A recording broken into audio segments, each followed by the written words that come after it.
Shabbat Shalom. Baruch et Yahweh. Baruch et Yahweh HaMevarak. Baruch atah Yahweh HaMevarak le'elam vayet. Baruch atah Yahweh Eloheinu melech ha'alam. Asher bekar banu makol hamayim v'natan lanu ha-torah. Baruch atah Yahweh notan ha-torah. That is to say, blessed be Yahweh. Blessed be Yahweh the Blessed One. Blessed are you, Yahweh, the Blessed One for all eternity. Blessed are you, Yahweh, our Elohim, King of the universe, who selected us from all the peoples and gave us your Torah. Blessed are you, Yahweh, giver of the Torah. Our Father, we come to you today with bowed head and humble hearts. We thank you, Master, for all things. We thank you for life, health, and strength, food, clothing, and shelter, knowledge, wisdom, and understanding. Master, we ask that you will forgive us of our sins this day, and that you will cleanse us of all unrighteousness, that our prayers be not hindered this day. Hear our prayers, O Master, and turn not a deaf ear to our cries, but lend ear to our supplications today, Master. Oh, we ask, O King, that you will look upon us with favor, look upon us with mercies that you renew daily.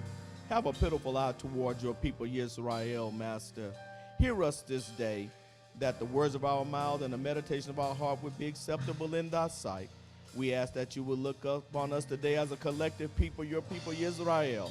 For we have been obedient this day, and we have gathered on your set-apart day, that you made the world in 6 days, and on this day you rested, and we are also resting, and we are coming together in a holy convocation, a set-apart convocation, Master, that you have called for us to do.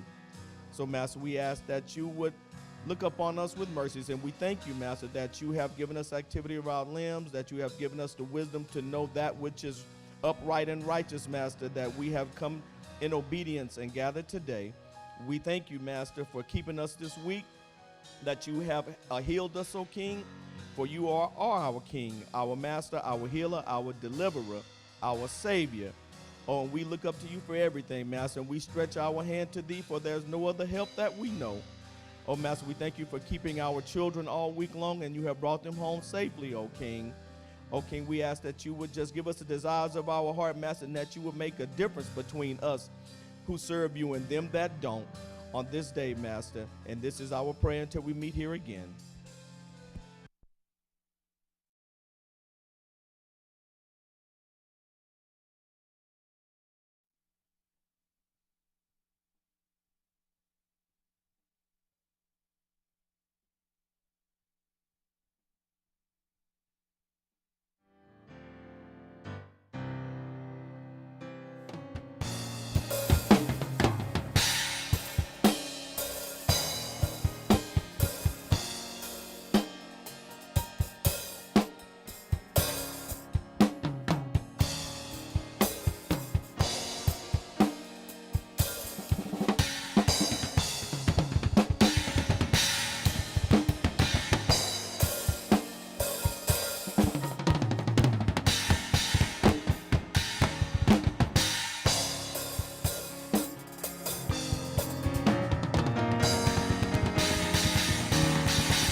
I will follow.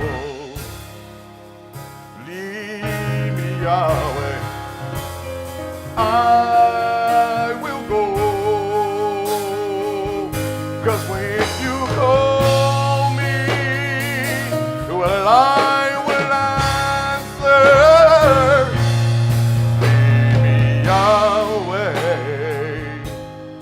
I will go.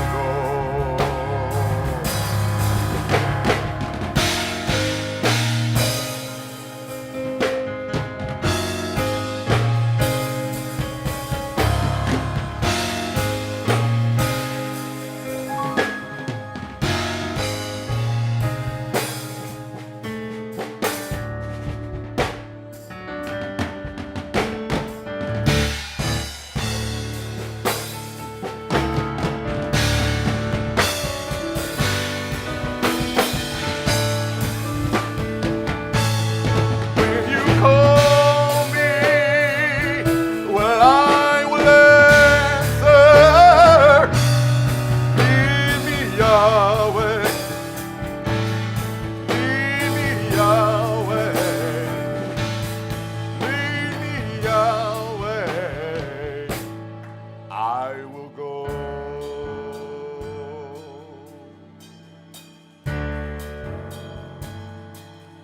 I will go.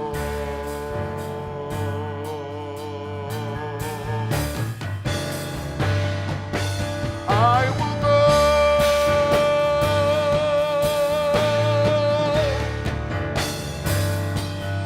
I will go. Yeah.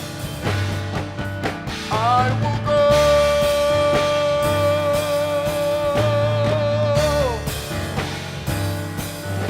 I will go.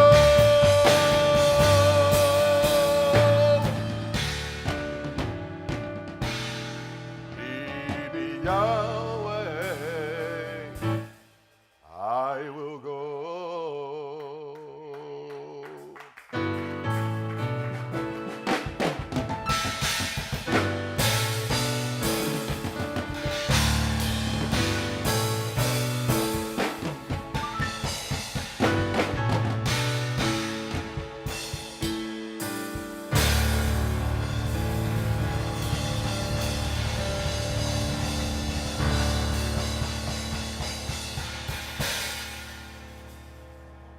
Lead me, Yahweh. I will go. Shabbat shalom. Shabbat, Shabbat shalom. For this is the day Yahweh has made. We will rejoice and be glad in it. I want to say to all of you who are here in the temple, Shabbat shalom, and may the peace of Yah be with you. And those who are watching by stream in the chat room, I say to you, shalom. I love being here and as we celebrate this high holy day. I had a unique experience this week. I had a chance to explain to someone about Yah. And I'll keep it brief. I had gone to a concert and I had met a gentleman who was a worship leader, or they call them musical directors, at one of Sacramento's predominantly black churches. And we were sharing, we're just talking, and he said, so what church do you go to? And I said, I don't go to church. And he goes, you don't go to church? I was like, nah, bro, I don't go to church. I go to congregation. Well, ain't that the same thing? No, it ain't the same thing. Well, why you call it congregation? I'm a Hebrew. You a what? I'm a Hebrew. What's the difference? Oh. That's a lot of difference. And so he kind of leaned in, and I began to explain to him what being a Hebrew was and how keeping the Shabbat and all these things, our mitzvot and our laws and Torah. And he said, what's Torah? And I said, well, I'm glad you asked. And so I began to explain to him what Torah was, and his ears began to burn. And he just leaned in, and he leaned in, and he leaned in. And he said, well, so you're a Hebrew, so there's a lot of different kind of sects of Hebrews.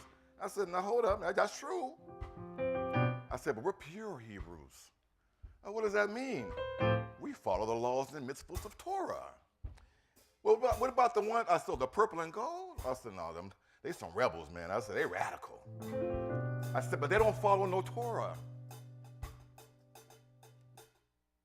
He said, what? I said, everybody out there calling themselves a Hebrew is not a Hebrew in the sense of following Torah. I said, now we're all Hebrews. We're lost. I said, man, we are lost people. And I said, but the thing about it is that more of us are coming together. More of us are leaving these foundations, and they're coming and they're finding out who they are. And the first thing you got to understand is who you belong to. You got to understand what your bloodline is, who you belong to. And he was like, well, you know, I've always thought this Jesus thing. I said, well, first of all, we're going to talk about him for a little bit. But I think over an hour of time, he's like, man, you got to give me some information, man. Where can I get this from? And so I pointed him to the website, and I pointed him to the amazing podcast that our two teachers have. And he was so excited. But his girlfriend, she looked a little shell-shocked. And she was like, well, doesn't he know that he's a leader? He's in ministry. He's a leader. And so my friend was like, well, shoot, I mean, he asking him all the questions. I said, I'm minding my own business.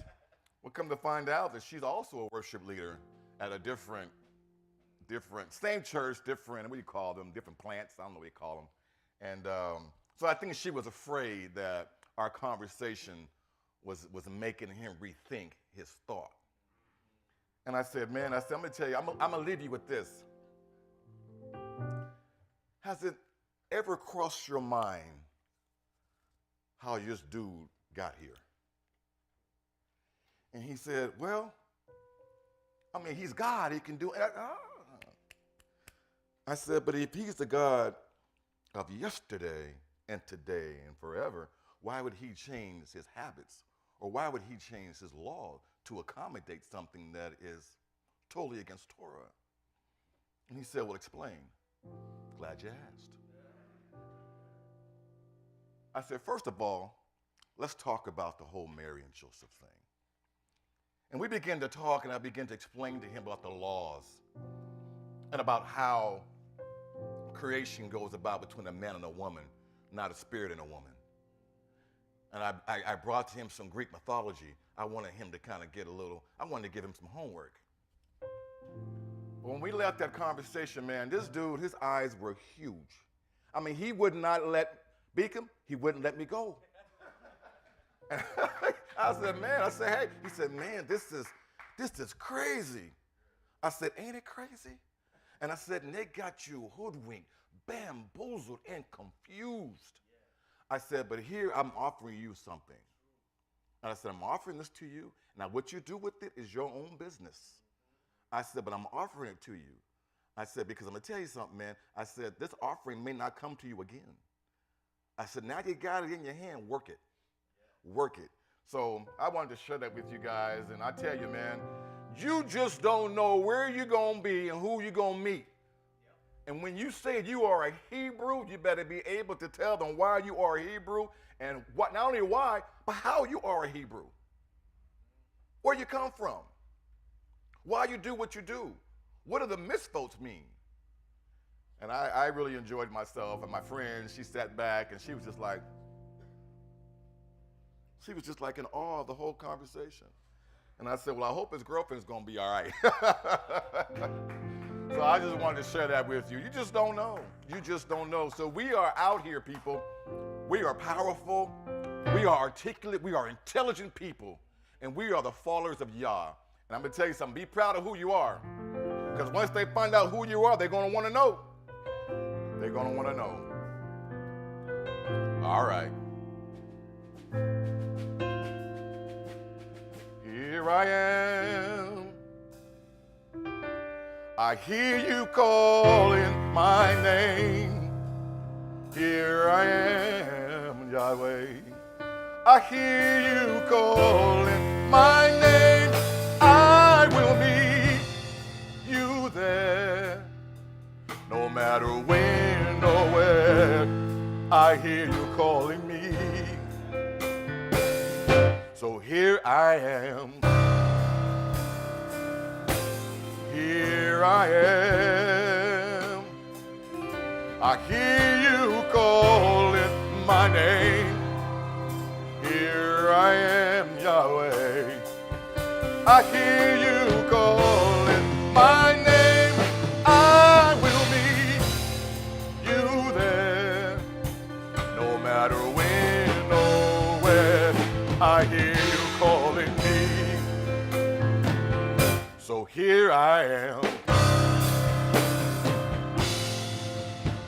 I will meet you at the throne of mercy.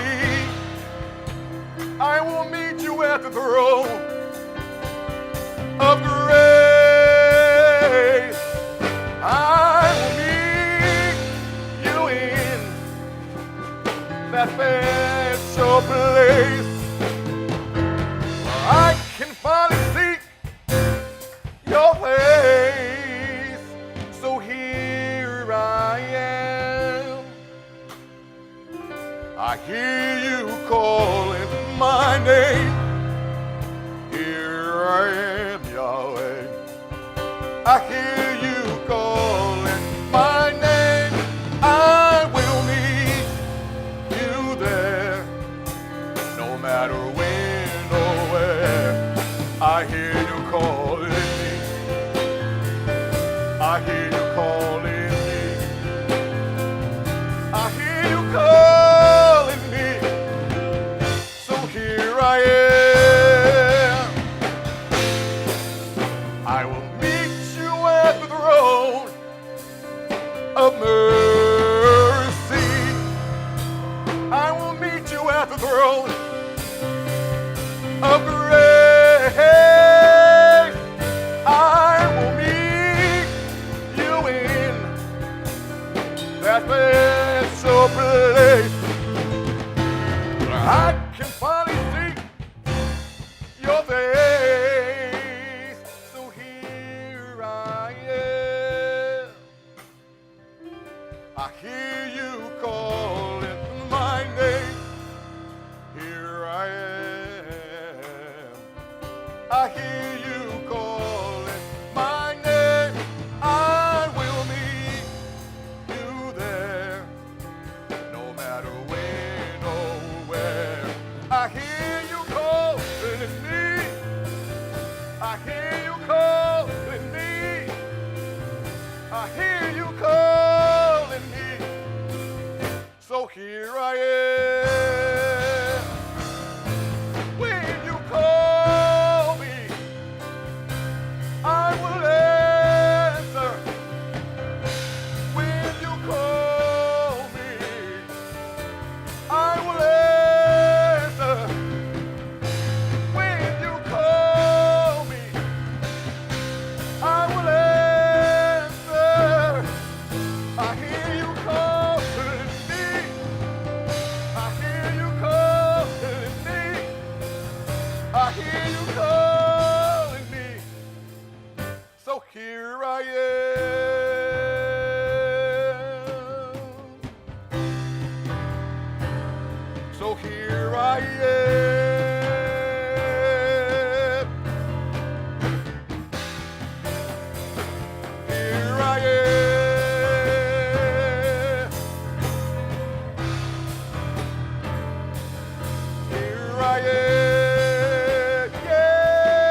I love when he calls me, because I definitely will answer him.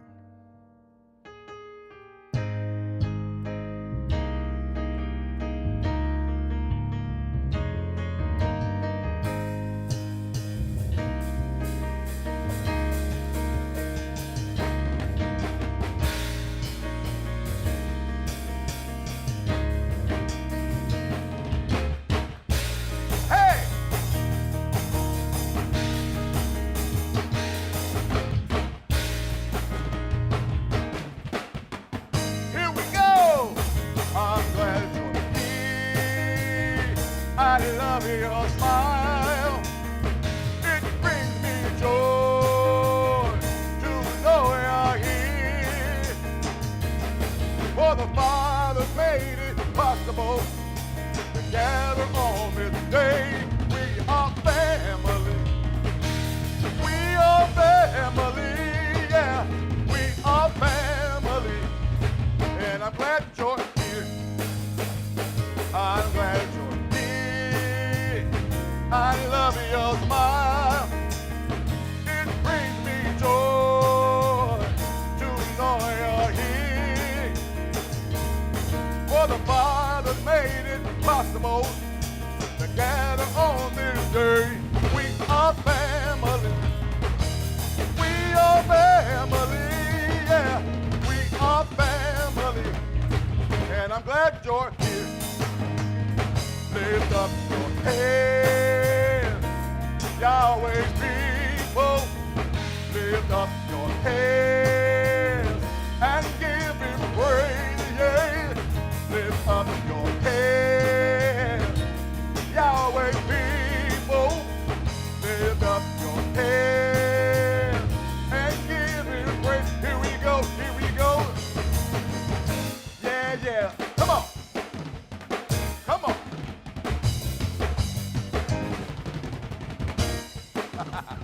Here we go.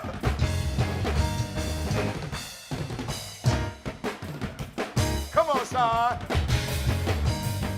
Hey, hey, hey, hey, hey, hey, hey. Lift up those hands. Yahweh people, lift up those hands and give us praise. Yeah. Lift up those hands. Yahweh people, lift up those hands and give him praise. For the Father made it possible to gather on this day. We are family. We are family. Yeah, we are family. We are family. Here we go. We are family. Hey, hey, hey, hey.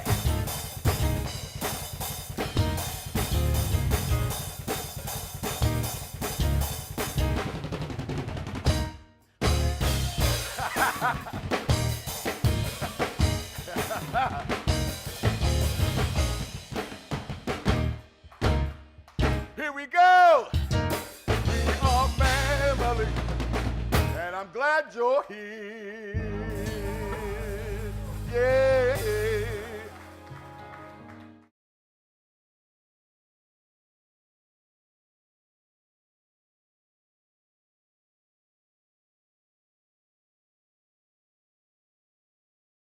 Shalom to everybody once again. It's good to always be here in the house that the Father has given for us to assemble and to meet. In 2010,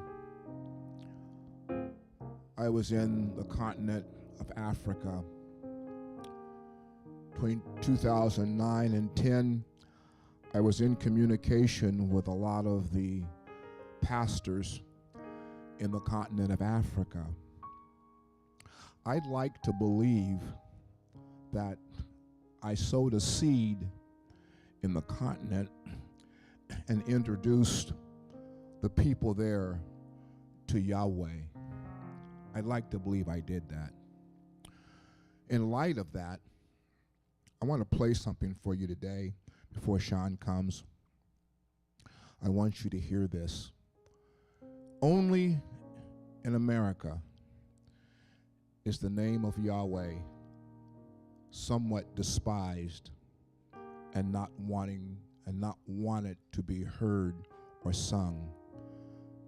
Roll it. But I want you to listen to this and turn it up if you would, please. Turn it up.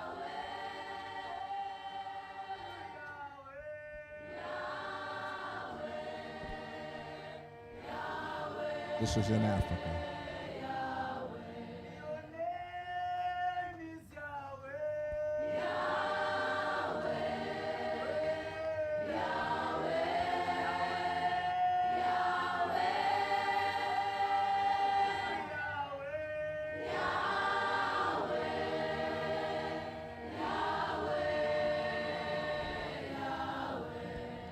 That's home, y'all.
That's what's going on in the continent of Africa. People there are excited about Yahweh. Here in America, they haven't got a clue. The power, you could feel the energy and you could feel the power from those young people.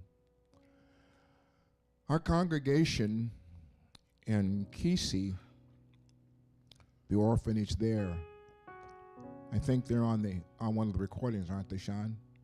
Yeah, they are. And they sing that anthem, Yahweh, also.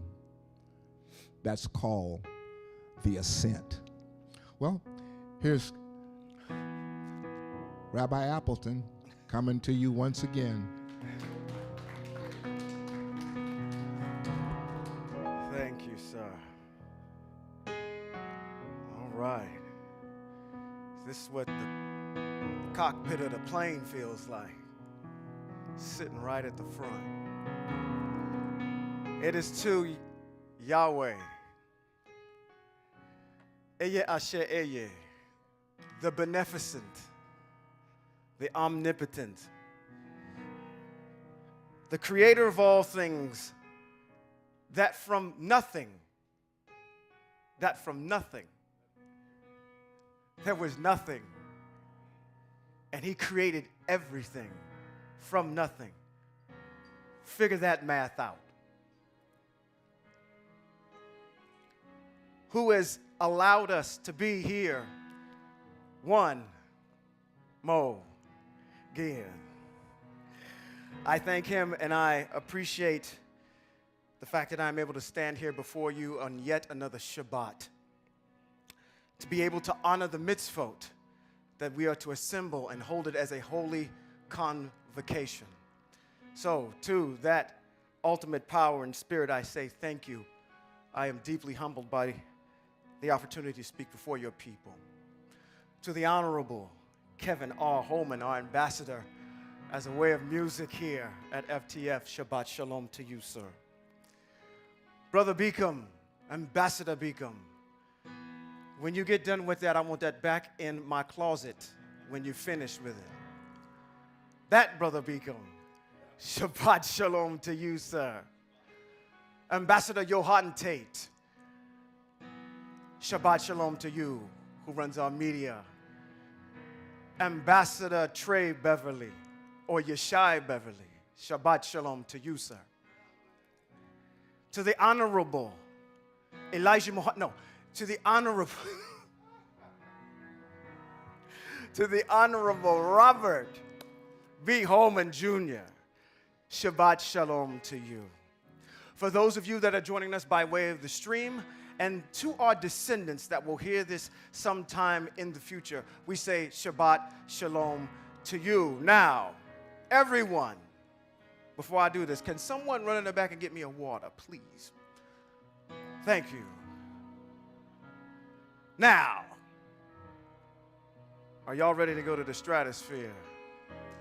Y'all ready to go to the stratosphere? Okay. Are y'all ready to rumble?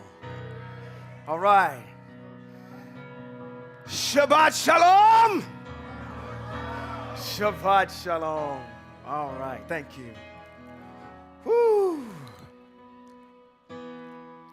I am always excited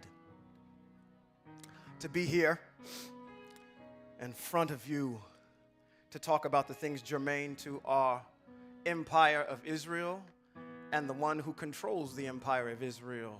Eye Asher Eye, you may know him as El Elyon. That's what we call the Most High in Hebrew. You might know him as El Shaddai, the creator of all things. Today, I am prepared to talk about that word up there on the screen. It's called Shavuot. And I got some good news and some bad news about Shavuot. The bad news is I'm going to have to apologize to you. But we'll get to that soon enough. Okay? It is amazing what the Most High will do at 4 in the morning on a Shabbat. Before you stand in front of the people, I think you need to get up and go look at something. Okay, no problem. So, we'll get to that. But I kind of pumped it up already. I almost want to get there right now. But I got to save it. We're going to talk about Shavuot today. Shavuot is a mitzvot. It is a festival. It is a moedim. Now, I had asked all of you to do your research on Shavuot prior to coming to this week. Okay? Hopefully, you were able to look in text about the things that are germane to Shavuot. It is a festival, okay? What are some of the things that you learned about Shavuot? Come on, talk to me. Yes and no. Yes and no. We're going to get there. We're going to get to that issue today. What else?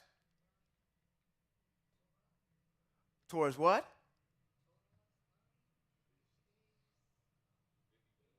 There's 50 days, yes, that's associated, yes. It's a wheat harvest, yes it is. First fruits, what else? You better do it. You know, there's these things called, I'm going to throw you a bone on this one. There's these things called girls' trips where they go to places like Aruba and they go to places like Las Vegas. They go on these girls' trips. It says in our text that 3 times a year all your men need to show up in Yerushalayim for men. We got to take this to the next level. We got to take it to the next level, okay? All right. If we want to take it to the next level on Shavuot, this is a time that our men are actually in Yerushalayim, in the land. Is there anything preventing y'all from doing that, other than probably the dividends. Is that something that we can carry out now? Yes, you can. You can get on a plane and you can go to the land. Now, obviously, there won't be a temple or a Kohanim there, but can you do that? So, if we want to take it to the next level. But those are all good things about Shavuot. Anything else? Not to come empty-handed. That's good. Look at y'all. Y'all know the mitzvot on them. Y'all know all of these. This is beautiful. This is beautiful. What else? You got to blow your shofar. Okay, there.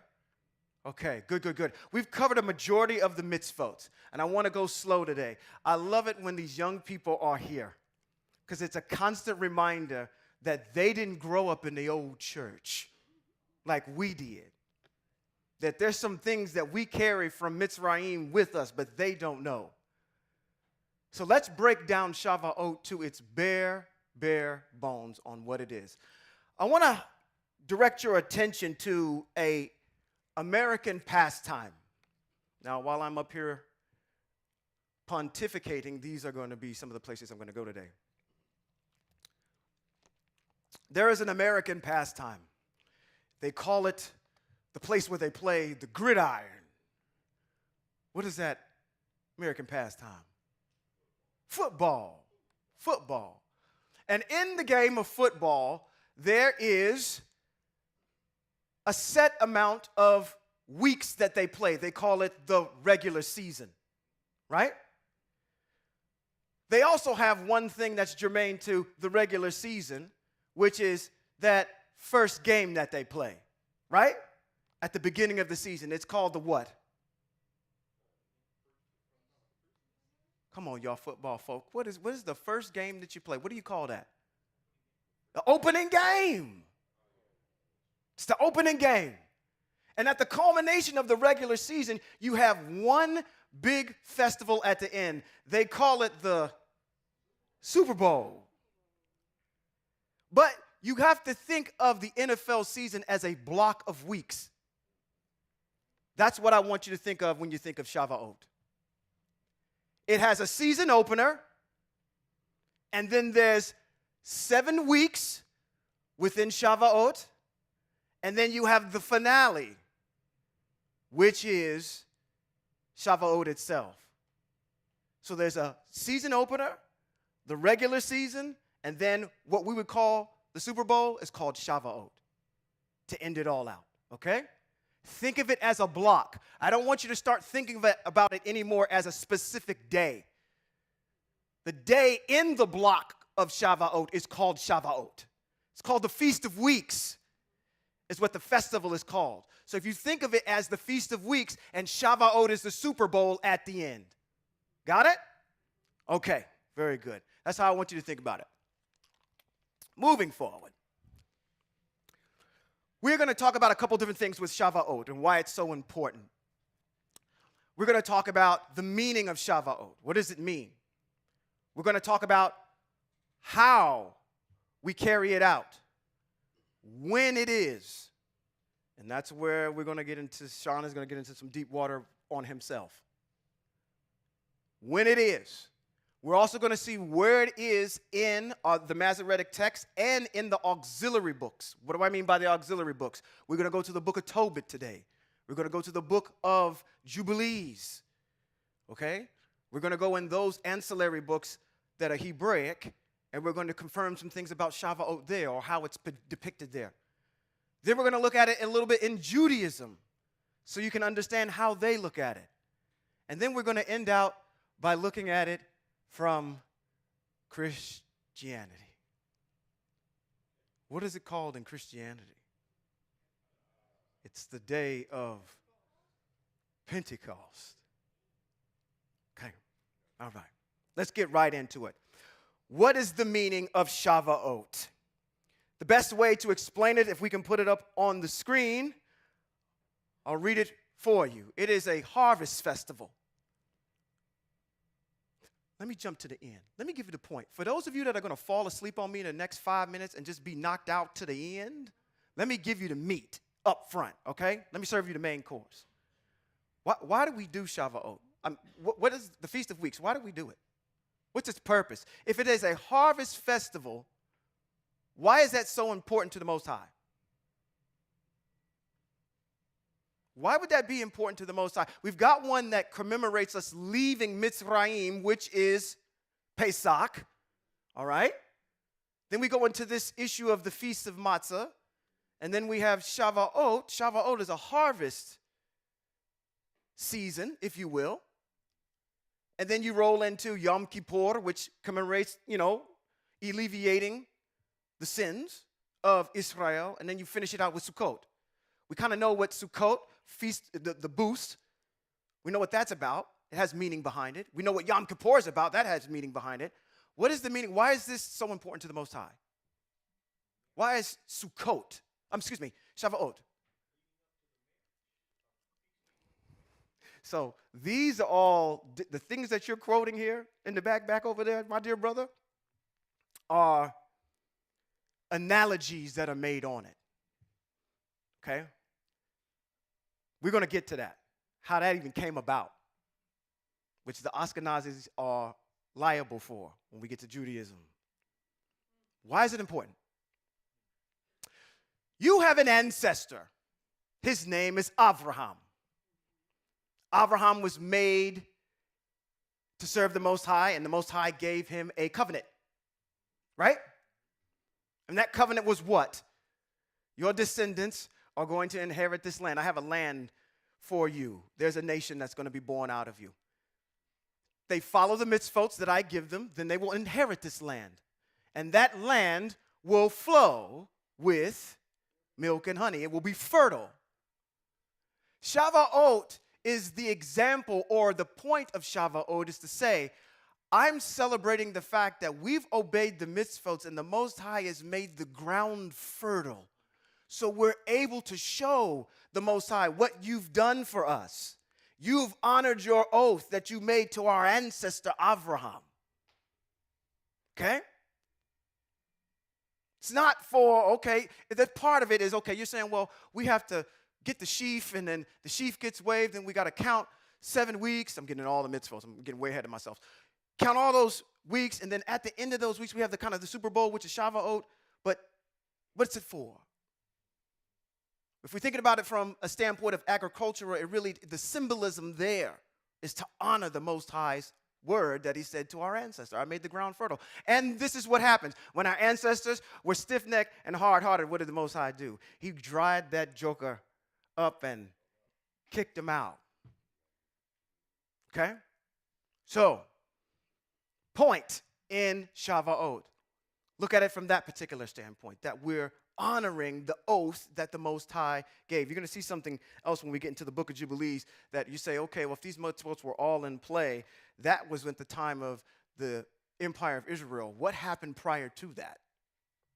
Was Shavuot ever observed prior to that? And how could it be, if you understand what Shavuot is? But Shavuot is just that. It is a harvest season. Okay? Does everybody are clear on what I mean by that block? Season time, season opener, Shavuot. All right. It is in the springtime. There are specific mitzvot that are on Shavuot. And now I'm going to get into this issue of when is it. Okay?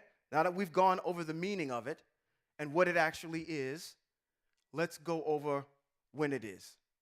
Now I'm going to spend a lot of time here because part of this has to do with some misinformation that I need to take full accountability for. Okay? But we're going to get to that. Let's go to Vayikra, chapter number 23, and it's not that bad as you think. I may be making it out to be. You're actually to the bad good on this one. At least I am, at least. Let's start at the top. Vayikra, chapter number 23, remember, is where you can find these festival times regarding when they are. Vayikra 23 tells you when these festivals are. There's books in Divarim and also in Bad Midbar that tell you the why. But this is the when. Okay? So let's see if we're in compliance. Let's go up at the top. Now, this is why, okay, let's do this. Let's go right at the top. Let's go here, and we will go here.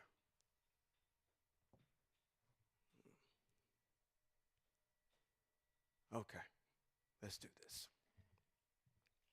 Vayikra, chapter number 9. It says, Yahweh, Ehyeh Asher Ehyeh, said to Moshe, tell the people of Israel, after you enter the land I am giving you and harvest its ripe crops, there you are right there, you are to bring a sheaf. You're at 9. I want to go to 1. We're going to get there. Let's go all the way to 1. There we go. There we go. Ehyeh Asher Ehyeh said to Moshe, which we call the goat, the greatest of all time, tell the people of Israel the designated times of Yahweh, which you are to proclaim as set apart convocations are my designated times. Work is to be done on 6 days, but the 7th day is a Shabbat of complete rest, a set apart convocation. There's 2 of them right there, resting and convocating. It is a holy convocation. You are not to do any kind of work.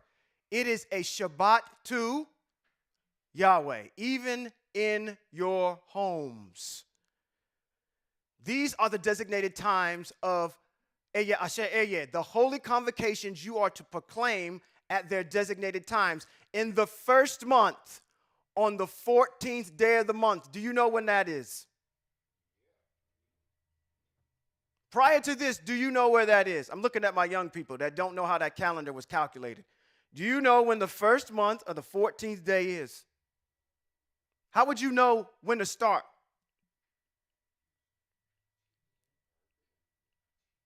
It says Pesach. What does it say?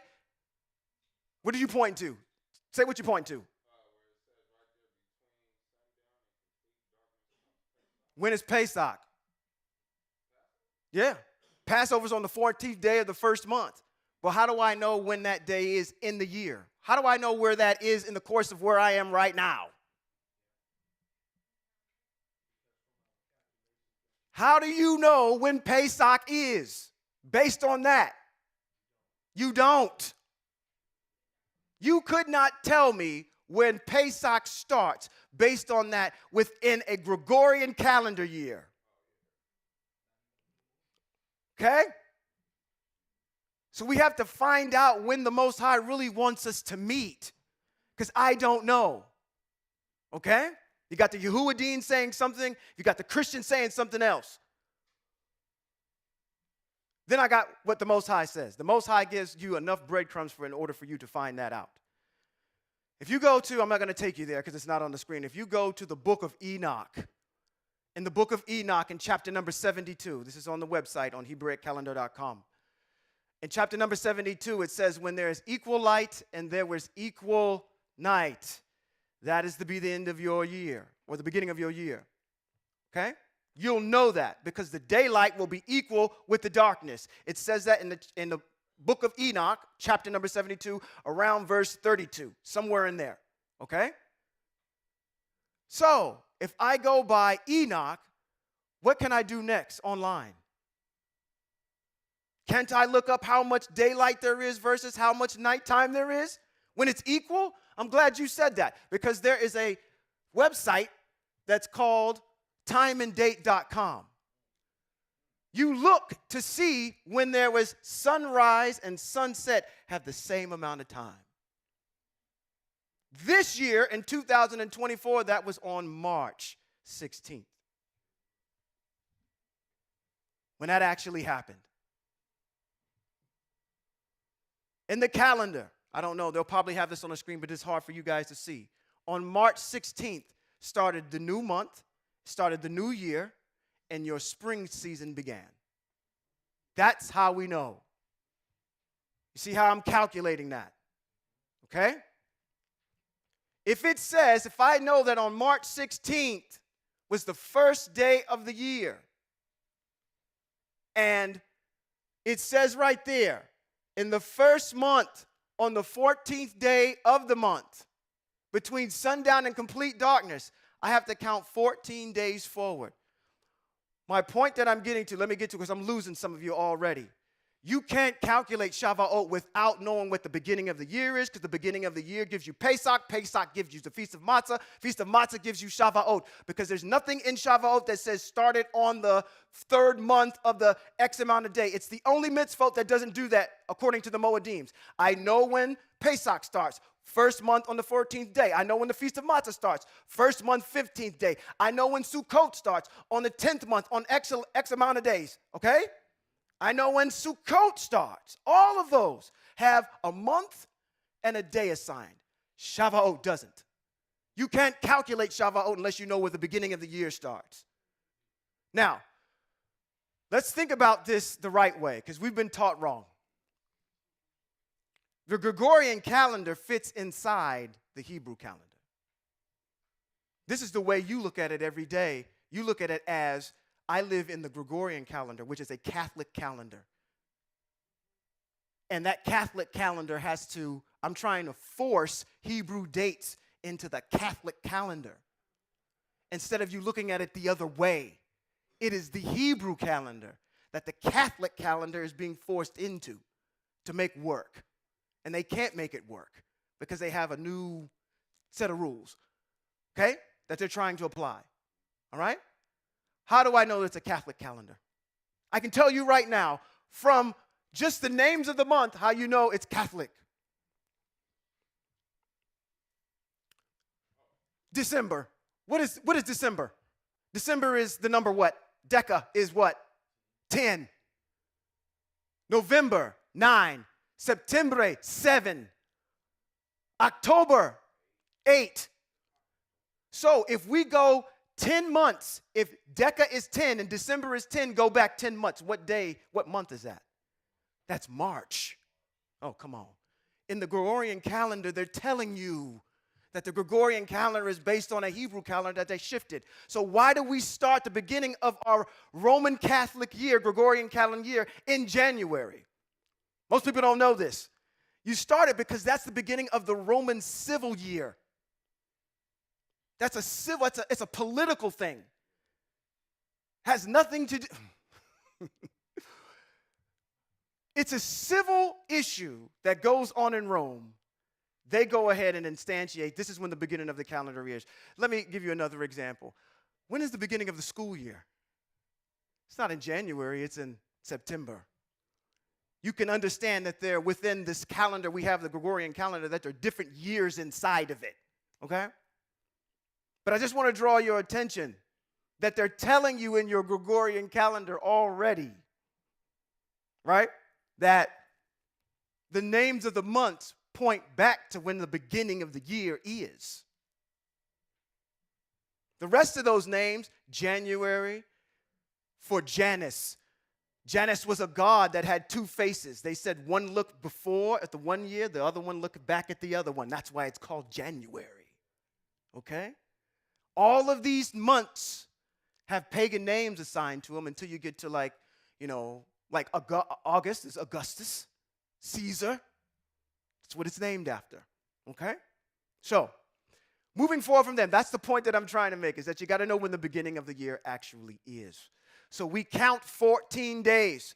14 days would have put us on the 29th of March, which would have been Pesach. Okay? Now, we pick up back here. We're on good footing. You know how I'm calculating this. I'm not pulling this out the sky. Enoch tells me equal light, equal night. I look and find it online when that is. Oh, that's that particular day. And let's see if the Most High's calendar just falls right in line, which it actually does.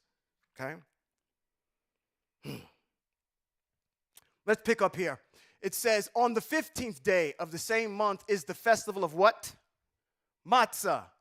So, if we look at our calendar here, you had at sundown on the 29th of March, beginning of Pesach. That's the 14th day in the first month.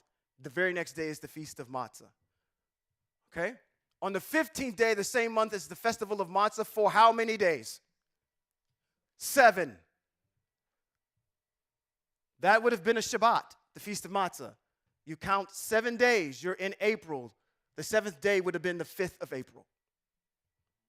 Okay? You count 7 days. You are to eat matzah. On the first day, you were to have a set-apart convocation. Don't do any kind of ordinary work. Bring an offering made by fire to Yahweh for 7 days. On the 7th day is a holy convocation. Do not do any kind of ordinary work. So you would have had a holy convocation set-apart day on the Shabbat, and then you would have had another one on that Friday, which we did. All right. Yahweh said to Moshe, tell the people of Israel, after you enter the land I am giving you and harvest its ripe crops. When is that? That's a huge point I want to make with Shavuot. It says, when you enter the land,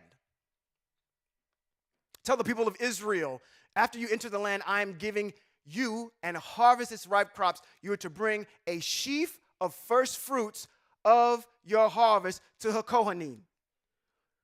The season opener. The season opener. Okay? He is to wave the sheaf before Yahweh so that you will be accepted.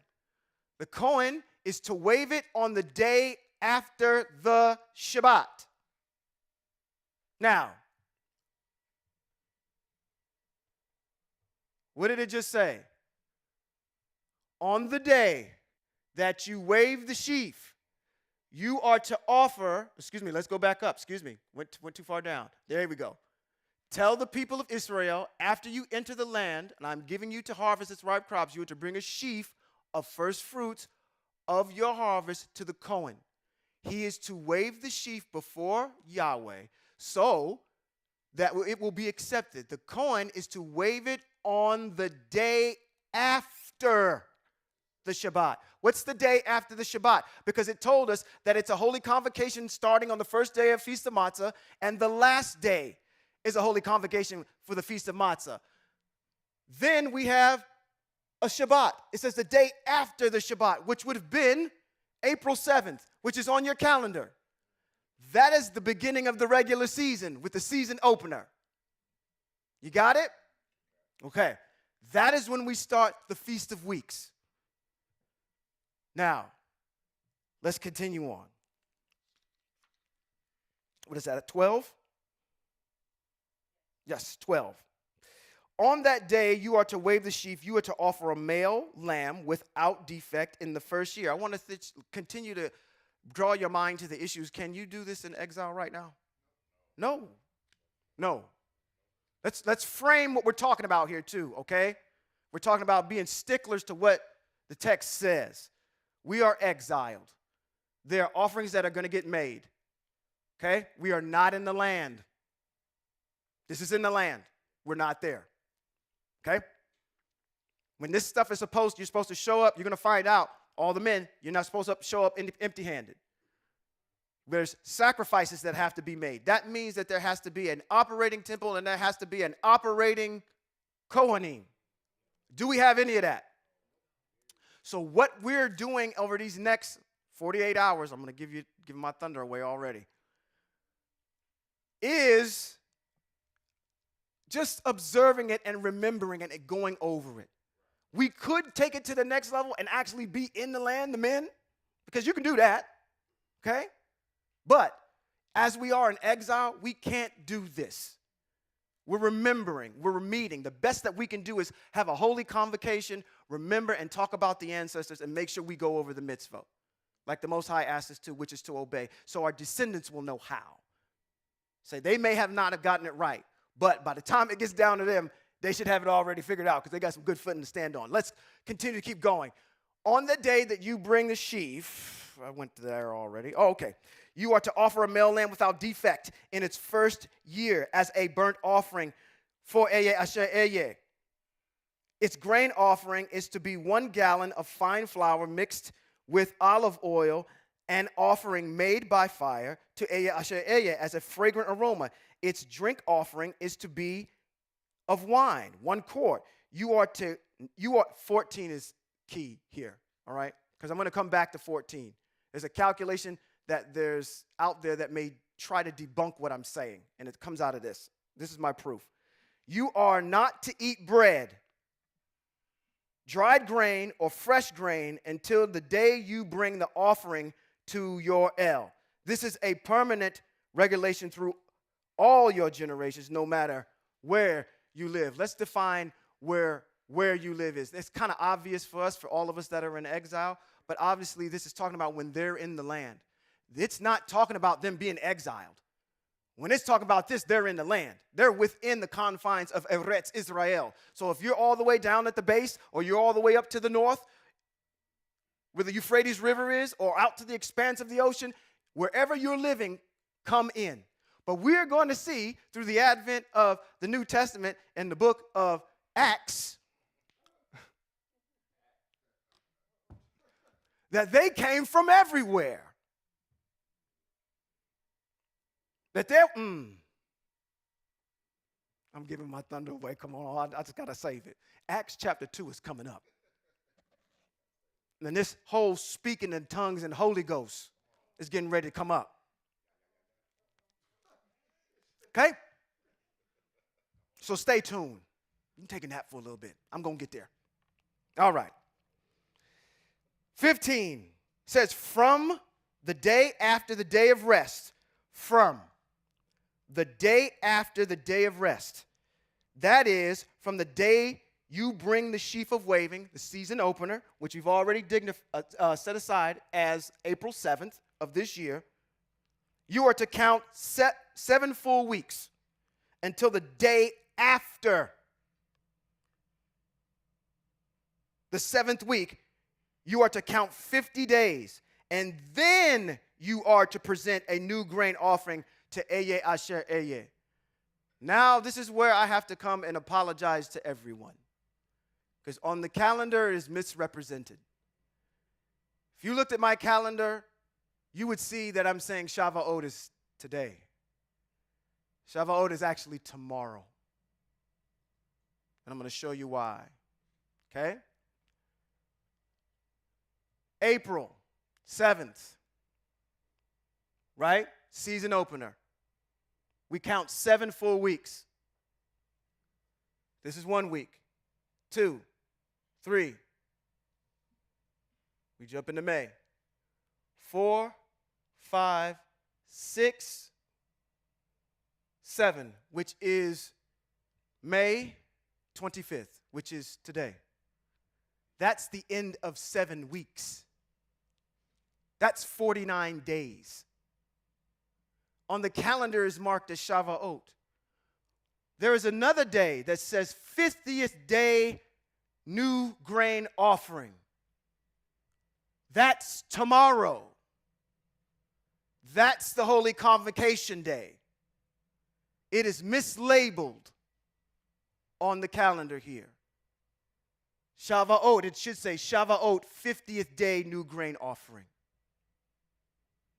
That may have led a lot of people astray to say that today was supposed to be Shavuot, and I apologize. For all of you that have purchased the calendar, I am going to issue something in writing making this correction on how I got there in order to have you understand what the correction is. Okay? It will also be posted on the website shortly as an adjustment. We've gotten past, we're getting ready to get past that day, but the error is not we missed it. The error is we showed up to the airport and our flight is not until tomorrow. Okay? If you thought today was Shavuot, tomorrow is Shavuot. Why? Let's go back to the text. 15, it says, from the day after the day of rest, that is, from the day you bring the sheaf for waving, the season opener, you are to count 7 full weeks. That's just what we did. Until the day after the 7th week. You are to count 50 days. That's 50 days. Okay? Then you are to present a new grain offering to Eye Asher Eye. Let's go on. You must bring bread from your homes for waving. This is what's supposed to happen tomorrow. But obviously we can't do that because we're not in the land because this is done in Yerushalayim. Okay? So we're just reading about it. 2 loaves made with 1 gallon of fine flour baked with leaven as first fruits for Eye Asher Eye, along with bread. Present 7 human beings without defect.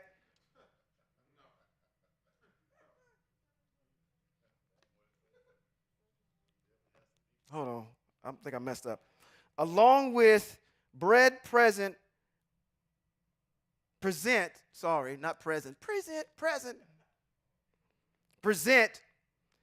7 lambs without defect, 1 year old, 1 young man, and 2 rams.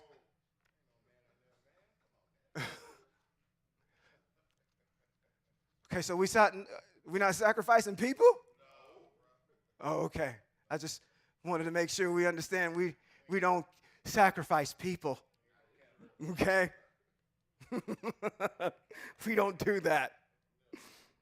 Along with the bread, present 7 lambs without defect, 1 year old, 1 young bull, and 2 rams. These will be a burnt offering. For all of my young folks that are wanting to know about all of these offerings that you have to offer, or the mitzvot on them, they're in Vayikra chapter number 1, going to chapter number 4. That's where you're going to find about your burnt offerings, your sin offerings, your grain offerings, all those types of offerings, how the Kohanim is supposed to present them, and who they're for. And you'll find in there somewhere that there's a bunch of offerings that are not even remotely close to premeditated sin.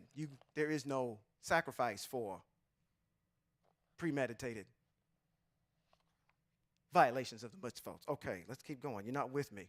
All right.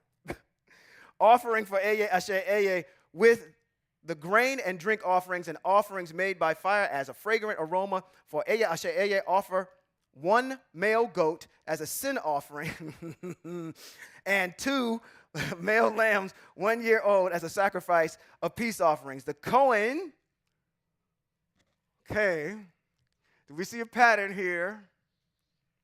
If Yeshua is your Kohanin Hagadol, how is he killing himself and presenting himself to himself, because he's the Kohanin Hagadol, to present himself to himself?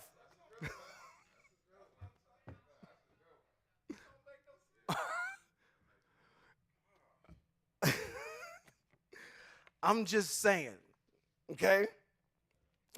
Just saying. Or the text is just saying, yes, sir. The Kohen is to wave them with the bread of first fruits and wave as a wave offering before Eye Asher Eye. With 2 lambs, these will be holy for Eye Asher Eye for the Kohen. On the same day, you are to call a holy convocation, the day that we do this, which is supposed to be the day after the 7 weeks, which is tomorrow. All those, we can't offer those because we're not in the land. We don't have any of that, okay? The Kohen is supposed to present all this stuff, and it says on that same day, you are to have a holy convocation. If we need to meet tomorrow. Close this out. Holy convocation, do no kind of ordinary work. This is a permanent regulation through all your generations, no matter where you live. This is a bonus mitzvot that's thrown in here. When you harvest the ripe crops produced in your land, don't harvest all the way to the corners of your field, and don't gather the ears of grain but left by the harvesters. Leave them for the poor and the foreigner. Signed, I am Eye Asher Eye Yoel. So, that is where we can find it. And that's how we arrive at where Shavuot is. Now, like I said, I have to take some atonement and responsibility for not articulating that correctly on there, but I am going to make the correction in short order. Now, how do we carry it out? Let's just go through these 2 portions in Devarim, and then I think what I'm going to do is, see where we are. We'll go through, I got that in here. Okay, Most High. We're going to go through a little bit of Judaism, and then we'll wind up in the New Testament. So let's read how to carry this out. Devarim chapter number 16, verses 9 through 12. And it says, you are to count 7 weeks. You are to begin counting 7 weeks from the time you first put your sickle to the standing grain.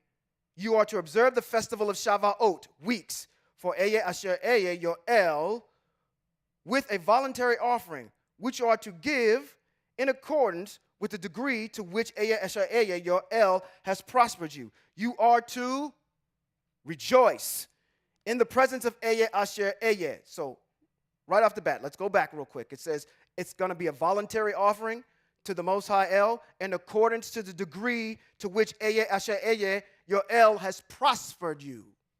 Okay? So there's an offering. You're not empty-handed. Then you are to rejoice in verse 11. It says, in the presence of Eye Asher Eye, your El, you, your sons, daughters, your male and female slaves, the Leviim, living in your towns, and your foreigners, orphans, and widows living among you, in the place where Eye Asher Eye, your El, will choose to have his name live. Where is that? In Yerushalayim.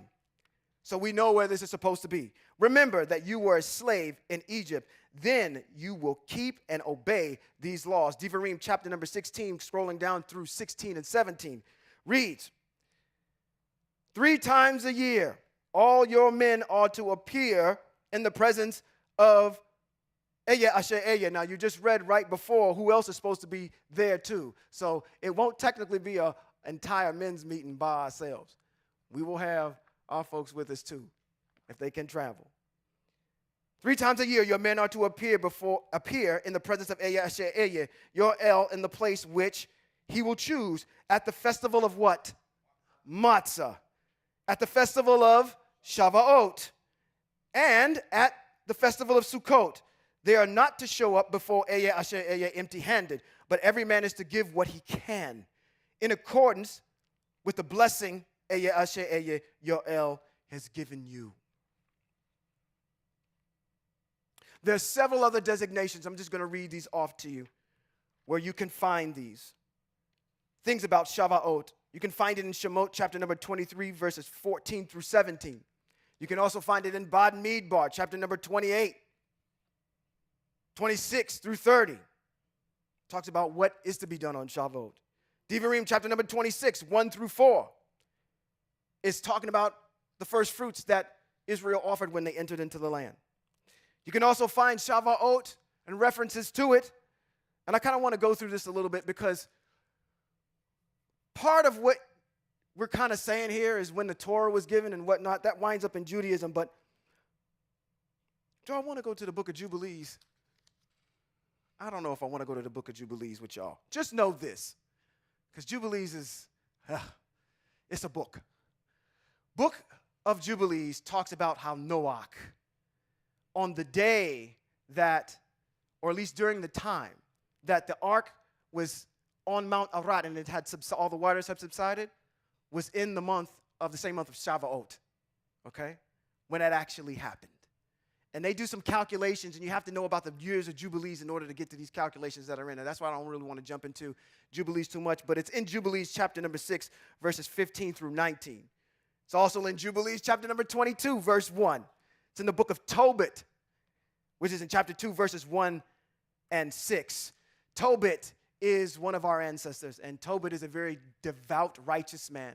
He's getting ready to partake in Shavuot, and he tells his son to go out and find those that are less fortunate and bring them in so they can share in the festival of Shavuot.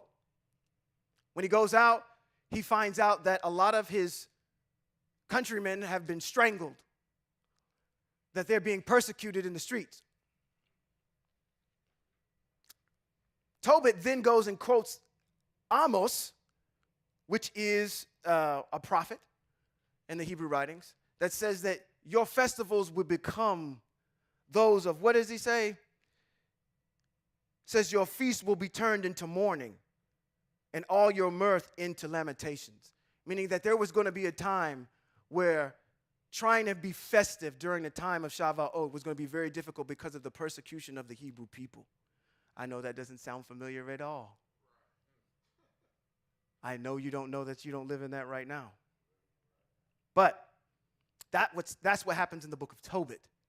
And you can find that again in Tobit chapter 2, verses 1 through 6.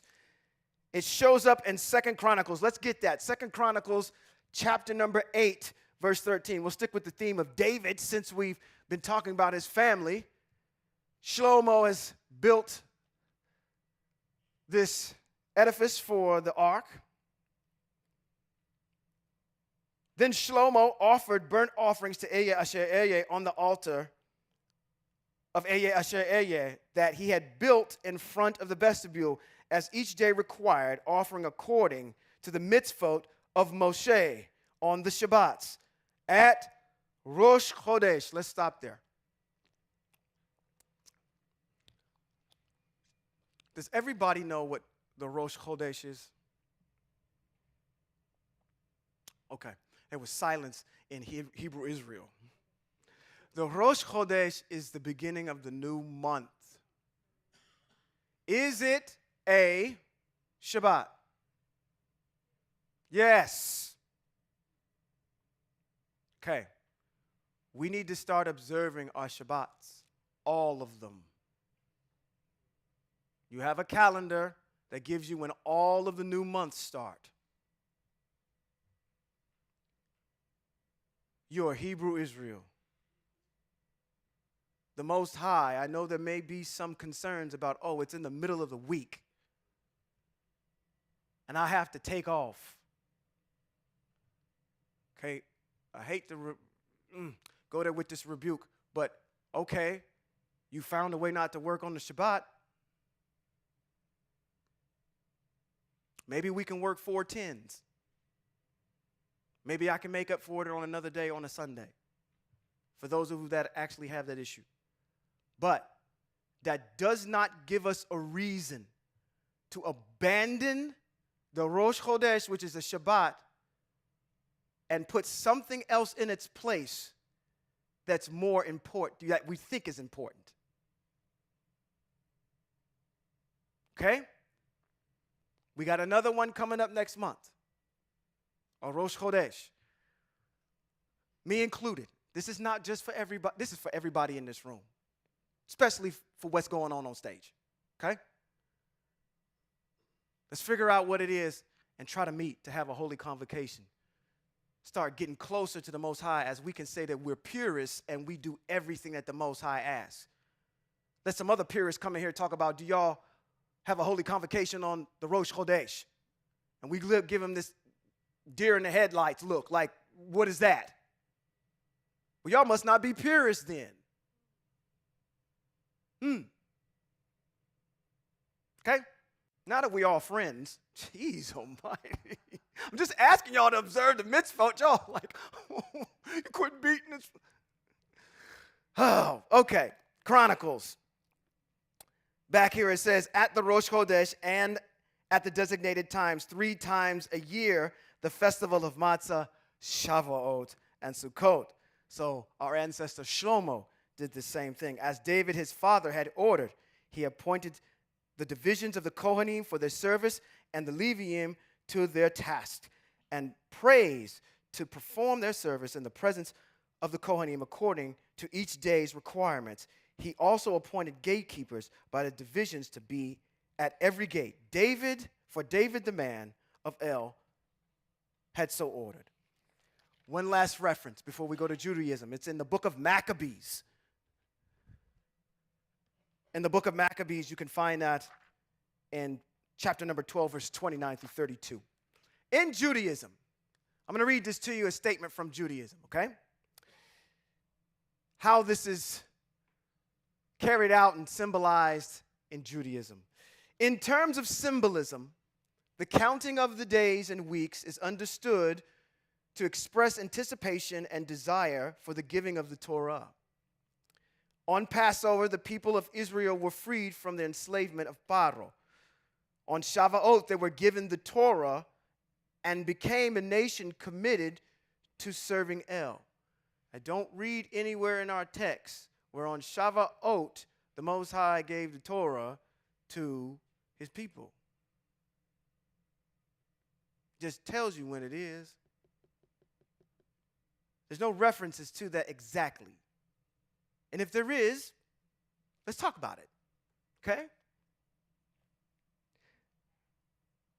In the course of time, A new theme was added to Shavuot. What did I just say? A new theme was added to Shavuot.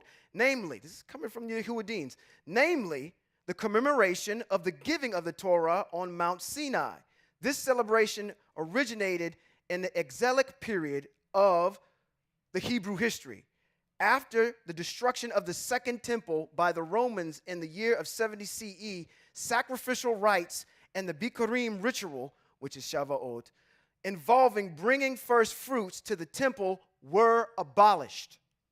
Unlike the other two pilgrimage festivals, Sukkot and Passover, both which have distinctive rituals, the festival of Shavuot had none. The festival gained a new contemporary motive when the rabbis linked Shavuot with the theophany at Mount Sinai, when El revealed his will to Moshe and the children of Israel.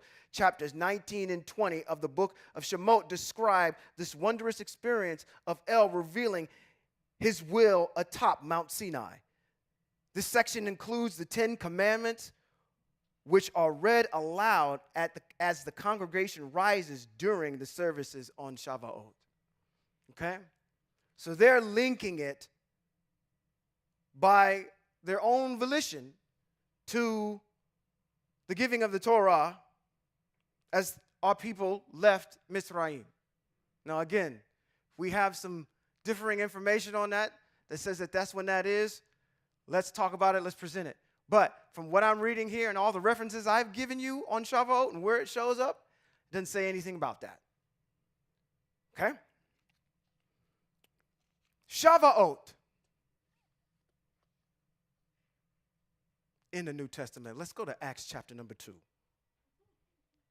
Now, I got to ask you a question. How many of you in here grew up in the old church? And when I say the old church, I mean your days prior to being Hebrew.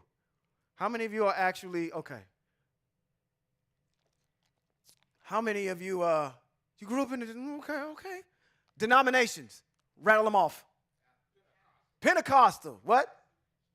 Baptist, what else? Apostolic. Kojic, JC only.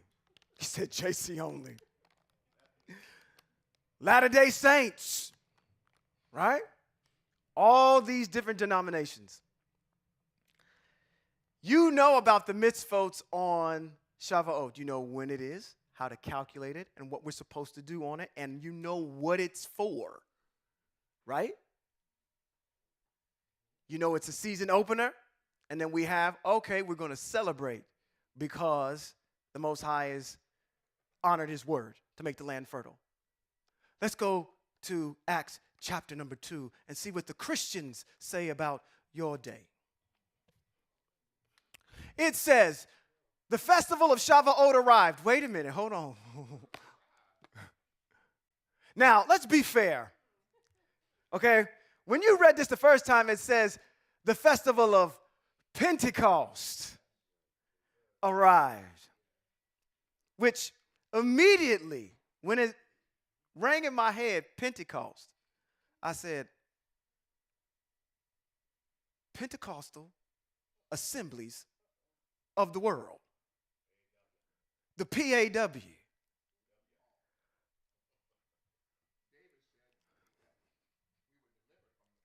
David said we was delivered from the Paul, yeah. The PAW. The Pentecostal. Now you have to understand the word Pentecost. Pentecost is the Greek word for Shavuot. If you look at its root word, it means 50. It's based on Shavuot. So when it says in the Greek text, the festival of Pentecost, it's saying the festival of Shavuot. It's the Greek translation of the word Shavuot. Okay? Pentecostal assemblies of the world. I just decided to go on their website and see if they had anything in their text or mission statements about Shavuot. Because you're Pentecostal, which is Shavuot, which is a mitzvot of the Most High. assemblies of the world. Now, I'll have you know, how many of you are familiar with them? You're familiar with them. I asked my wife, I said, I don't want to get this jacked up. I said, as a Baptist growing up, I was familiar with the apostolics and then also with the Pentecostals, but I believe in the Pentecostal assemblies of the world, they have this thing called tarrying. Tarrying for the Spirit. Is that something that they do? Is that an apostolic thing? The Holy Ghost. Their whole entire religion is based on the idea of the Holy Ghost, which is what? In Hebrew, the Ruach HaKodesh. Okay. Let's read what they say here. The festival of Shavuot arrived. I have you know when I went over there and read anything, there was nothing on the Most High or anything on Shavuot, even over there remotely close to anything, just so I can finish that thought. So if I don't know if you should have just said Holy Ghost assemblies of the world. That would have been more befitting other than Pentecostal, because that leads me to believe you know something about Shavuot which you don't. Okay? So the festival of Pentecost, or Shavuot, arrived, and the believers gathered together in one place. Suddenly, there came a sound from the sky like a roar of a violent wind, and it filled the whole house where they were sitting. When they saw what looked like tongues of fire, which separated and came to rest on each of them, they were all filled with the Ruach HaKodesh and began to talk in different languages as the Spirit enabled them to speak. You've probably heard that a different way. As the Spirit enabled them or gave them utterance. Now, they were staying in Jerusalem, the religious, should say Hebrews, from every nation under heaven. Is that a mitzvah? Your men are to come to the place where the Most High put his name, which is Jerusalem. No matter where you are. Okay? They said now they were staying in Jerusalem. Should say righteous, but it says religious Jews or righteous Hebrews from every nation under heaven. Let me paint another picture for you. If this was happening today, right now, there would be Hebrews from the United States. There would be Hebrews from South America. There would be Hebrews from Africa. There would be Hebrews from Asia. When we all arrived there, we would be looking at each other like, you don't speak my language. I speak another language. Keep that in the back of your mind as we go forward, okay? So, when they heard this sound, a crowd gathered. They were confused. Our Hebrew brothers were confused because each one heard the believers, this is supposed to be the believers in Christ, I guess, speaking his own language. Totally amazed, they asked, how is this possible? Aren't these all people who are speaking from Galilee? How is it that we hear them speaking in our native languages? We are Parthians, Medes, Elamites, residents of Mesopotamia, Yehuda, Cappadocia, Pontus, Asia, Phrygia, Pamphylia, Mitzrayim, and parts of Libya near Cyrene, visitors from Rome. Should say Hebrews, but Hebrews by birth proselytized Hebrews from Crete and from Arabia. How is it that we hear them speaking in our own languages about the things Yahweh has done? If you are speaking in tongues, supposedly, nowadays, I guess you're supposed to be saying the things that Yahweh has done. Because that's what was happening here. They just weren't blah, blah, blah, blah, blah, blah, blah, blah, blah, blah. Woo! Okay? What does the text say? It says, how is it that we hear them speaking in our own language about the great things Yahweh has done. Amazed and confused, they went on asking each other, what can this mean? I'm going to say this was probably tampered with a little bit right in here. It said, but the others made fun of them and said, they've just had too much wine. How is that possible that you've had too much wine and you start speaking in another language? And then we now in turn think that that's some type of heavenly, holy, doesn't make any sense. Doesn't add up. Let's keep going. Then Kepha stood up with the 11 and raised his voice and addressed them. You Judeans, and all of you staying here in Jerusalem, let me tell you what this means. Listen carefully to me. These people aren't drunk, as you suppose. It's only 9 a.m. No, this was what was spoken through the prophet Yoel. If you read this passage on Yoel, it's talking about the people of Israel getting back into the land and the land being fertile again. This has nothing to do with this speaking of tongues and fire, what Yoel is talking about. They went in there and pulled that out because it sounded nice, and it's going with the theme of Shavuot in the restoration of the land, okay? Because the ground has to produce for this particular Feast of Weeks. It says, Yahweh says in the last days, I will pour. Now again, when you're looking at this, this is Yoel talking about the people getting back into the land. It says, in the last days, I will pour out my spirit on everyone. Your sons and daughters, you will prophesy. Your young men will see visions. Your old men will dream dreams. Even on my slaves, both men and women, I will pour out from my spirit in those days, and they will prophesy. I will perform miracles in the sky above and signs on the earth below. Blood, fire, and thick smoke. The sun will become dark and the moon blood before the great and fearful day of Yahweh comes. And then whoever calls on the name of Eye Asher Eye or Yahweh will be saved. It didn't say anything about Jesus in Yoel.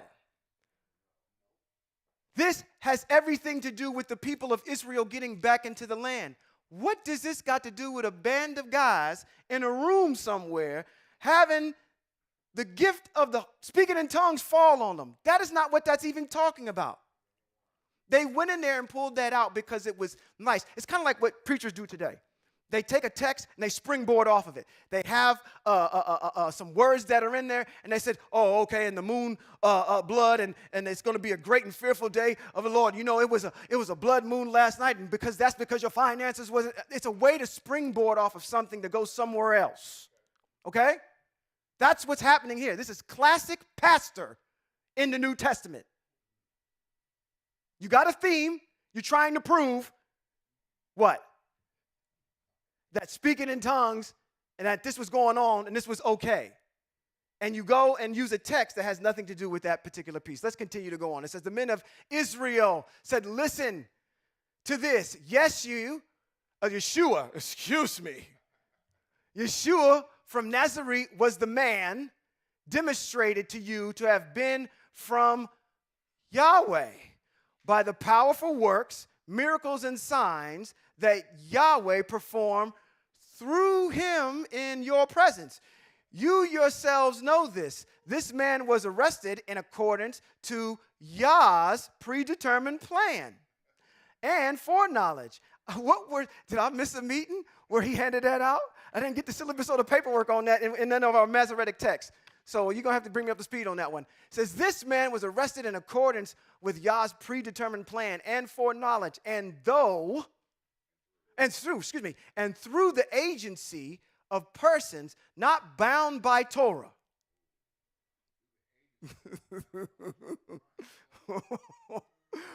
It says, and through the agency of persons not bound by Torah, you nailed him up on the stake and killed him.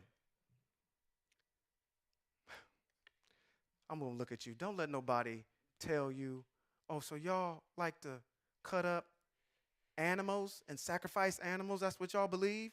That's what y'all doing over there? Y'all in the law like that. This is how a Hebrew answers. First of all, let me educate you on what it means to be Hebrew. Yes, we do believe that sacrifices need to be made, but they are made germane to a specific land that has been granted to us by our ancestor Abraham. It has to be done in the temple, and it has to be done by the Kohanim. Those are all protocols and mitzvot of our Hebraic law that tells us how to carry that out. That cannot be done in the land. So do I recognize it? Yes. Do we practice it? No. But I need to ask you a question. Where in your text, or where does Yahweh ever says that he will accept the sacrifice of a human being? Would you rather me sacrifice a man or a goat?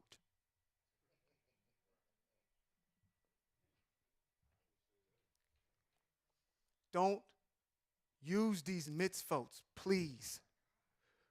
Please use these mitzvot. Okay?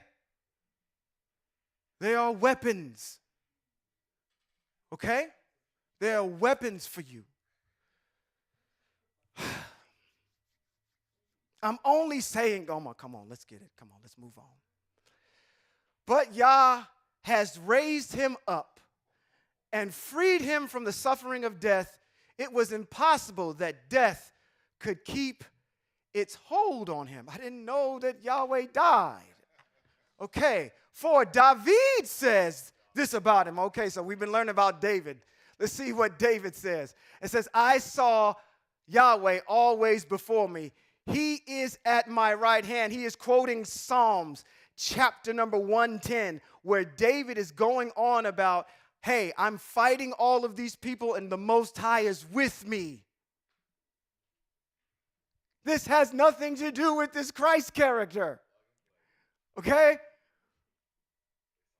For he is at my right hand so that I will not be shaken. For this reason my heart was glad. Now my tongue is rejoiced, and now my body too will live on in the certain hope that you will not abandon me to the grave or Sheol, or let your set apart one see decay. You have made, who is he talking about? His set apart one. He's talking about himself, David. Okay? To see decay. You have made known to me the ways of life. You will fill me with joy by your presence. Peter continues to go on. He says, brothers, I know, I can say to you frankly, that the patriarch David died and was buried. His tomb is with us today, I should say today, this day. Therefore, since he was a prophet and knew that God had sworn an oath to him that one of his descendants, he's not a descendant of David.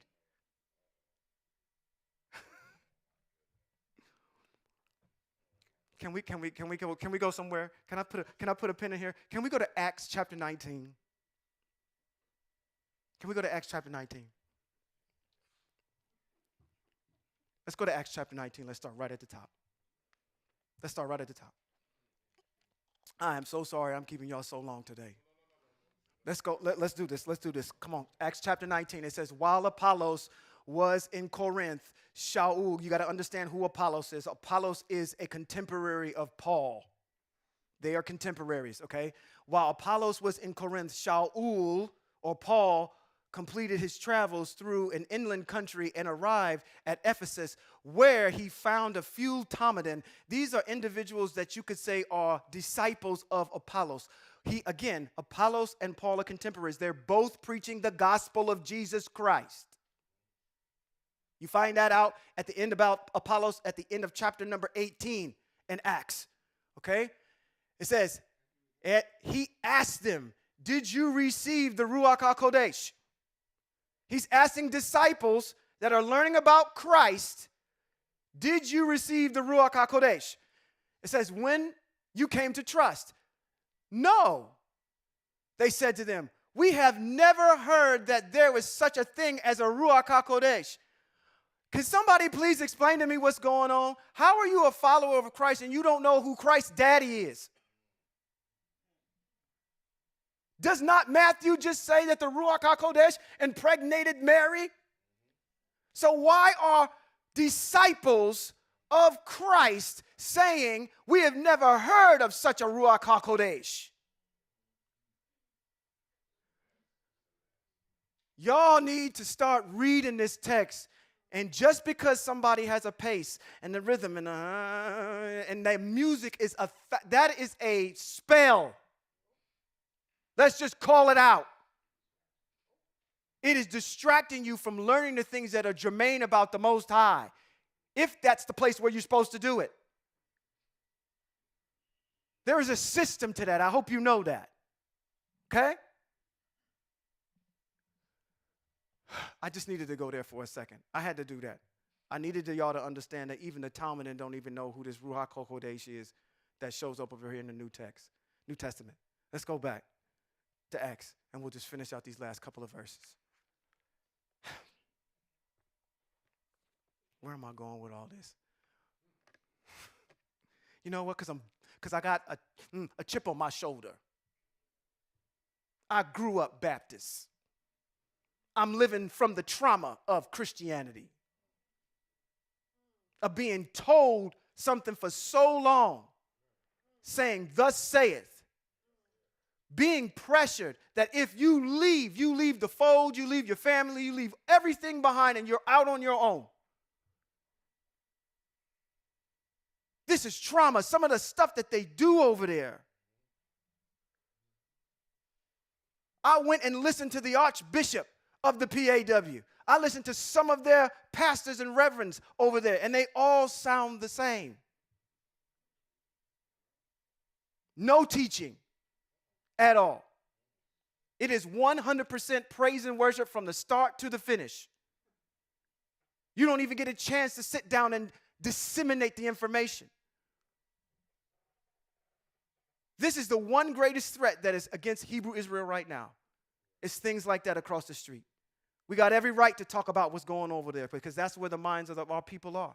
And I can understand why there's a lot of them that are in the shadows that don't want to come out because the price to come out is way too great. It is too much to say, hey, listen, I'll stay in the matrix. It's better for me not to lose my family, my friends, be looked upon as being an outcast at the job, all these different things that come from being a set-apart people. It's better for me to just stay where I am, look from afar, not do anything, than it is to actually walk the life. That's a decision I've made to say that that's not, or the Most High is not that important for me to put this down. And so, the gateway to that is what? Where you are today, is the Shabbat. As soon as you get that in your spirit, you will start coming around. But I understand where people are. These people are smart. These are doctors. These are lawyers. These are people that work in psychology. These are people that work at the highest levels of government in the United States. These are scholars. These are people that have their MBAs, PhDs, whatever you want to put across the last part of their name. And you telling me they can't acquiesce to the simplicity that's in this text? That's not it. They do understand it. They just have evaluated that the cost of being Hebrew is too great for me to abandon what I have. So, what are we to do? Present the information. Give it to them. Let them do the research and let the Most High work with inside them because there's nothing you're going to do that is going to make them change. That change has to come from the Most High.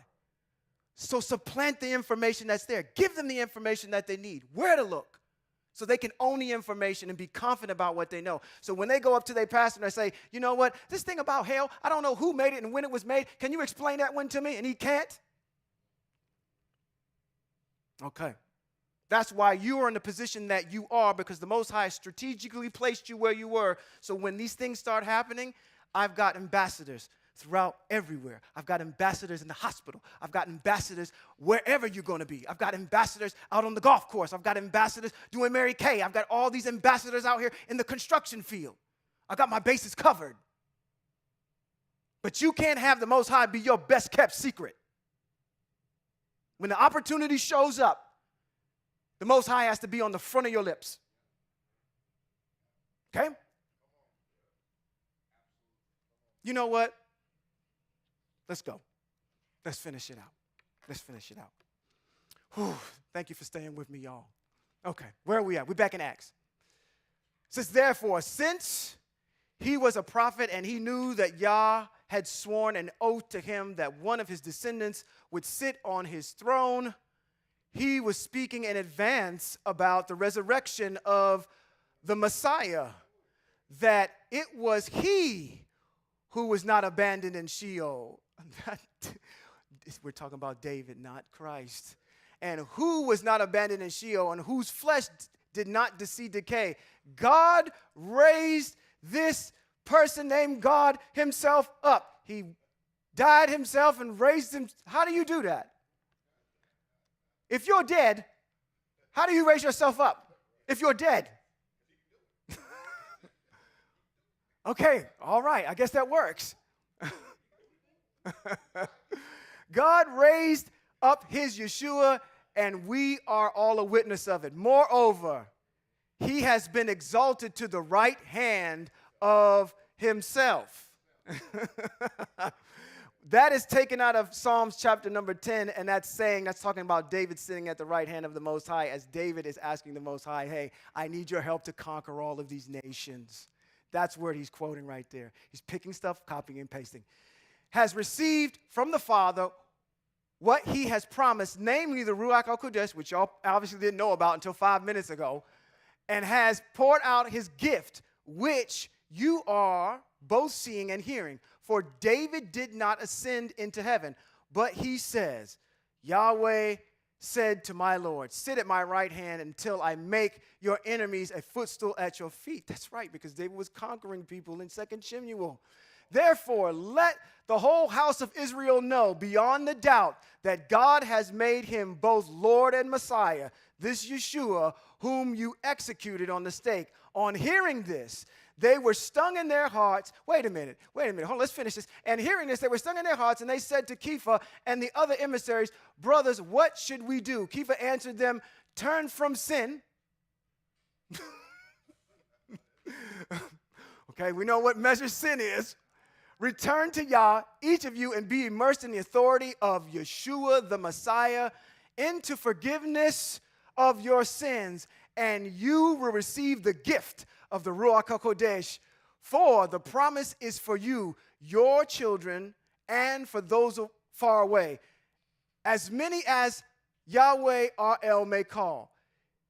He pressed his case and many other arguments and kept pleading with them, save yourselves from this perverse generation. So those who accepted what he said were immersed, and they were added to the group that day, about 3,000 people. Now, I want to go back all the way back up. Go all the way back up. Just go back to, stop, let's go somewhere about 2. Let's go back to 2. Because what happens here is what I'm getting to, was where I got kind of excited. Because when this is being spoken back to them, when they're talking about this, they get actually excited. And the Spirit, okay, all right. Matter of fact, I know where it is. I know why I'm messed up. Thank you guys for having patience with me. We need to go back to Acts chapter 19. That's why I didn't finish it. We'll finish in Acts chapter 19. I want to give you this little piece. Chapter 19. Let's start at the top, because we only did like 1 or 2 verses. Acts chapter 19. While Apollos was within Corinth, Shaul completed his travels through the inland country and arrived in Ephesus, where he found a few Talmud, and he asked them, did you receive the Ruach HaKodesh when you came to trust? No. They said to him, we have never heard of such a thing as a Ruach HaKodesh. In that case, he said, into what were you immersed? The immersion of Yochanan. They answered. Shaul said, Yochanan practiced an immersion in connection with turning from sin to Yahweh. But he told the people to put their trust in the one who would come after him. That, I don't know how you do that. That's interjected in there. There's somebody's messing with that text that's in there. But he told the people to put their trust in the one who would come after him. That is in Yeshua. On hearing this, they were immersed into the name of the Lord Yeshua, and when Shaul placed his hands on them, the Ruach HaKodesh became upon them, so that they began speaking in tongues and prophesying, and, in all, there were about 12 of these men. I read that fast, but I had to go back and take a look at that for a second. I said, did Paul tell them something that they didn't know? Go and look at the narrative again. Let's do it one more time. He says, how in the world have you not gotten the Ruach HaKodesh? And they answered and they said, we've only heard of the immersion from Yochanan. And then the next thing you hear is Shaul said Yochanan practiced an immersion in connection with turning from sin to Yah. But the people told the people to put their trust in the one who would come after him. That is, in Yeshua. On hearing this, they were immersed into the same name as the Lord Yeshua. Is that all it takes? Y'all, they didn't really hear anything that was so monumental that the Ruach HaKodesh apparently would have fell on them to do whatever they needed to do. That's what I'm getting at. I guess that was more thunder for me than it was for y'all. I was like, okay, whatever. It's already some hypocrisy over there anyway. You ain't telling us we don't already know, brother. So with these things, that kind of wraps up where I am in Shavuot today. I went a little long today, and I apologize for that. Key takeaways that we have in here today. One is, again, being apologetic to the fact that on the calendar it says that Shavuot is today. Shavuot is actually tomorrow. It's a new grain offering tomorrow. So if we can, we need to assemble and just acknowledge and have a holy convocation so we can close that out. Two, you know all the mitzvot of Shavuot now. When it is and what you need to do on it, where it's done at. It's not done here in exile. It's done in the land, okay? Men will show up 3 times a year. You're supposed to have these particular grain offerings. You got an opener and you got a closer. Opening grain, waving of the sheaf. The closer is Shavuot, okay?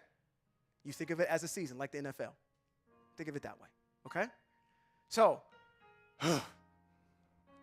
we are going to do more and more of this in the future. Like I said, I'm probably going to try to find a break in 2nd Shemuel and then jump back into going over all these mitzvot from scratch so we can get them. Let me bless you. Yivareka Yahweh v'yishmareka. Yair Yahweh panav v'leka v'huneka Yisag Yahweh panav v'leka v'yasam leka shalom, which simply means may Yahweh bless you and keep you. May Yahweh make his face to shine on you and show you his favor. May Yahweh lift his face towards you and give you shalom. Until next time you will be in the hands of Yeshai Beverly next week. I will see you in about 5 weeks from now when I return to talk about Shemuel. Shalom.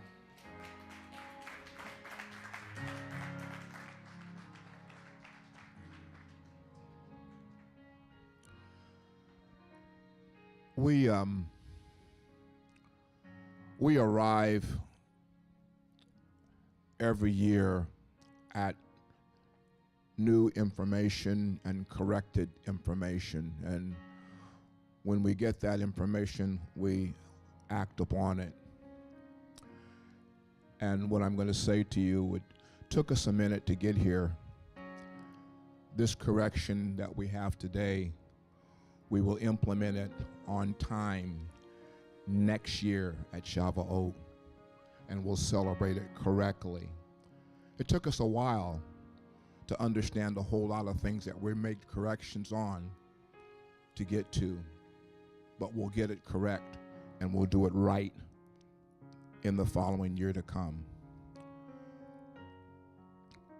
Next Shabbat, Shawn and I are going to be visiting the House of Yahweh in Atlanta, Georgia. We've been trying to connect with them. They also have a facility in Philadelphia And we've been trying to connect with them.